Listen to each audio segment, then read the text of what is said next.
Bill के बाद अब राज्यों को संवैधानिक शक्ति मिलेगी कि वो कैसे ओबीसी लिस्ट को तैयार करें। आने वाली जातियों से जुड़ा हुआ ये उनकी लिस्ट होगी जिसको वो तय कर पाएंगे। ये रिपोर्ट देखिए आज दिन भर इस पर क्या हुआ।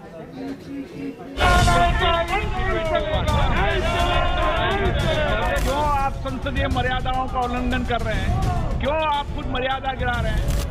माननीय सदस्य, आप संविधान संशोधन विषय पर चर्चा करना चाहते नहीं करना चाहते?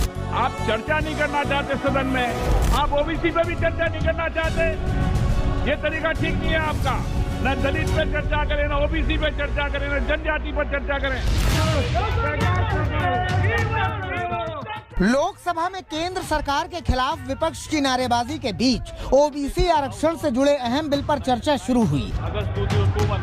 127वें संविधान संशोधन बिल का सभी पार्टियों ने समर्थन किया, लेकिन अपने अपने अंदाज में। हम आपको संसद में नेताओं का भाषण सुनवाएं, उससे पहले पार्टियों का स्टैंड समझिए।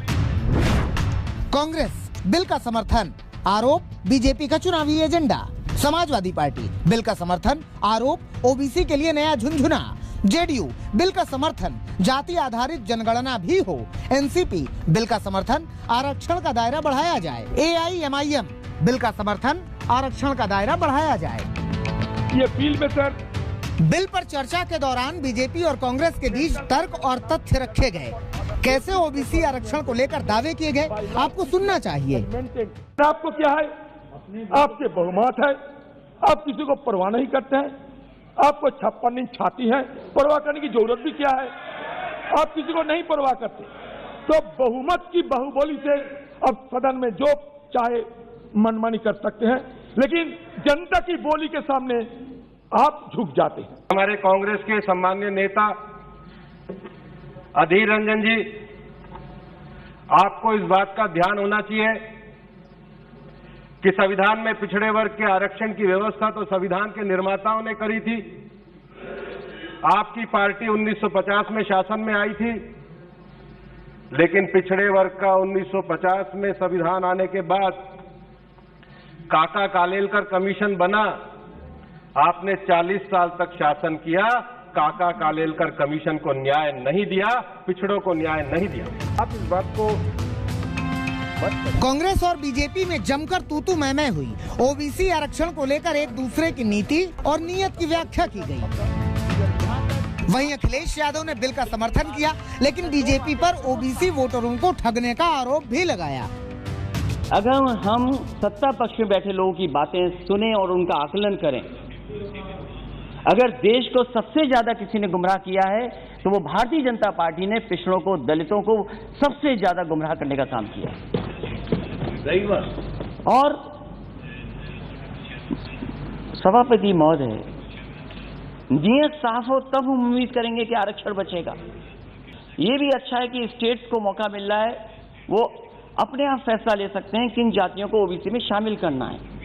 लेकिन क्या एक ही जगह पर जब तक आप 50% की कैप नहीं बढ़ाएंगे तो क्या ओबीसी को पूरा आरक्षण मिल जाएगा? आप एक ही कमरे में न जाने कितने लोगों को बैठाना चाहते हैं।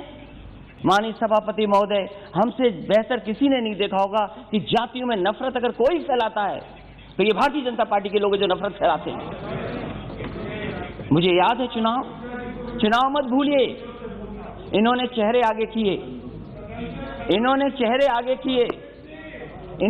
आगे किए कि ये ओबीसी मुख्यमंत्री होंगे, ये ओबीसी मुख्यमंत्री होंगे, ये ओबीसी मुख्यमंत्री होंगे। लेकिन जब मुख्यमंत्री बना तो कौन बना? ये हर जाति के अंदर नफरत फैला दी इन्होंने। 127वें संविधान संशोधन बिल पर चर्चा के दौरान ओवैसी ने भी मोर्चा संभाला। मोदी सरकार के बिल का खुला समर्थन किया, लेकिन धर्म वाली राजनीति का सियासी पासा भी फेंक दिया। बड़ी बड़ी बातें हुई कि ओबीसीज के लिए सरकार है।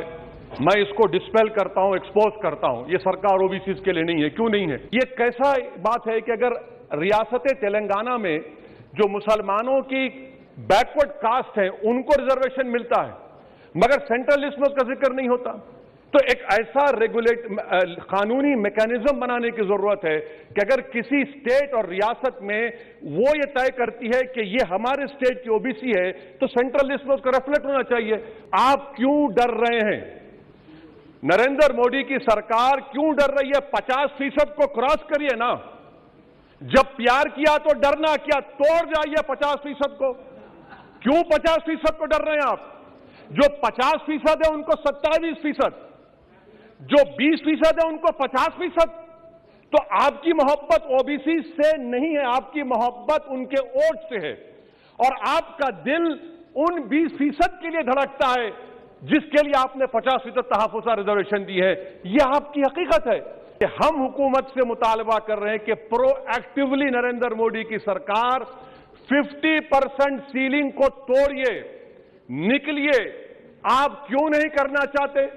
करने की जरूरत है, डेटा है, एम्पिरिकल एविडेंस है बैकवर्डनेस का। वो 50%, 27% कैसा दे रही है? गलत है। छठी बात यह है कि सर, ये एक सुनहरा मौका है कि आप इस तरह का कानून बनाइए, 50% लिमिट को क्रॉस करिए और ओबीसी समाज से सही मानों में इंसाफ करिए। ओबीसी आरक्षण पर बीजेपी को बीएसपी का साथ मिला। बीएसपी सांसद ने कांग्रेस की नीति और नियत पर बड़ा हमला बोला। आप जब क्यों नहीं लेके आए? वो लेके आए हैं तो अब भी विरोध क्यों कर रहे हो इस बात का? या ऐसे आरोप क्यों लगा रहे हो चुनाव के लिए लेके आए हैं? मामला वोट बैंक का है, लिहाजा विपक्ष भी संसद में मोदी सरकार का एक सुर में समर्थन कर रही है। आज तक ब्यूरो। आप सोच रहे होंगे कि आखिर सभी दल 127वें संविधान संशोधन बिल के समर्थन में क्यों एक साथ हो गए? तो इसके पीछे है देश में ओबीसी पॉलिटिक्स। आज जिस वक्त बिल पर चर्चा हो रही थी, उसी वक्त जातिवार जनगणना की मांग भी गूंज रही थी।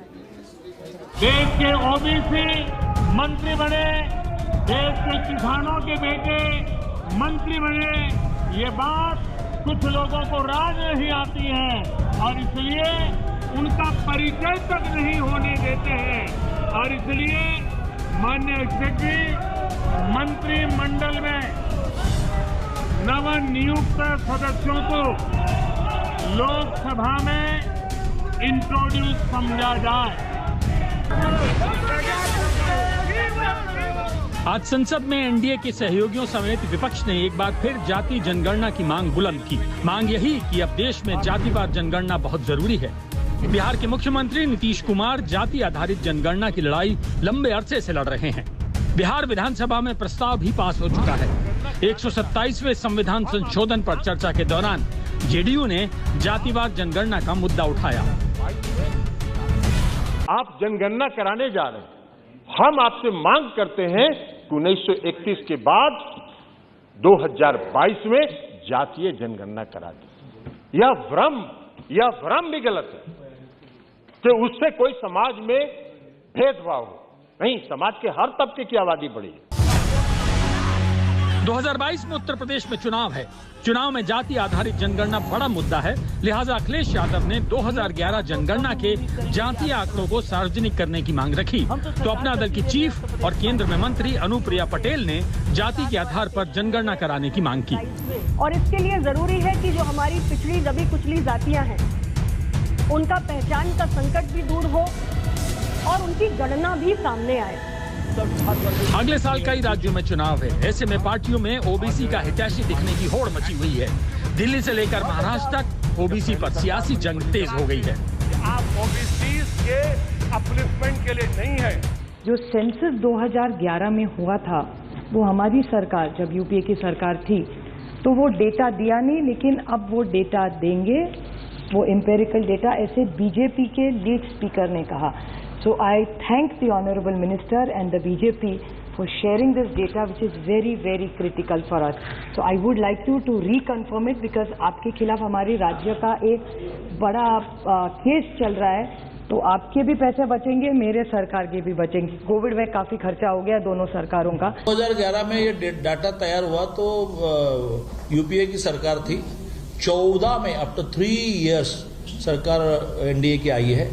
तो यदि डिक्लेयर करने लायक डाटा होता, जो डिक्लेयर करने लायक नहीं है, लायक डाटा होता तो वो डिक्लेयर कर दे। लोकसभा में 127वें संविधान संशोधन बिल पर चर्चा पूरी हो गई। इस दौरान सभी दल पिछड़ी जातियों को लुभाने की कोशिश करते नजर आए। दरअसल 127वें संविधान संशोधन बिल के पास होते ही राज्यों को नई शक्तियां मिल जाएंगी। महाराष्ट्र में मराठा समुदाय, गुजरात में पटेल समुदाय, हरियाणा में जाट समुदाय और कर्नाटक में लिंगायत समुदाय को ओबीसी लिस्ट में शामिल करने का मौका मिल सकेगा। और तो और केंद्र और राज्य की अलग अलग लिस्ट के चक्कर में अटकी 671 जातियों के ओबीसी में शामिल होने का रास्ता साफ हो जाएगा। मानसून सत्र में एक भी ऐसा दिन नहीं बीता जब हंगामा ना कटा हो, नारे ना लगे हो और हाउस स्थगित ना हुआ हो। लेकिन आज ओबीसी बिल पर चर्चा भी हुई और पारित भी हुआ, वो भी सत्ता पक्ष और विपक्ष की सहमति से। जाहिर है मामला सियासी है और कोई भी दल ओबीसी की नाराजगी उठाने का जोखिम नहीं ले सकता, वो भी तब जब उत्तर प्रदेश के विधानसभा चुनाव होने हैं और ऐसे में सभी सियासी दल अपनी वोटों की राजनीति साधने में लगे हैं।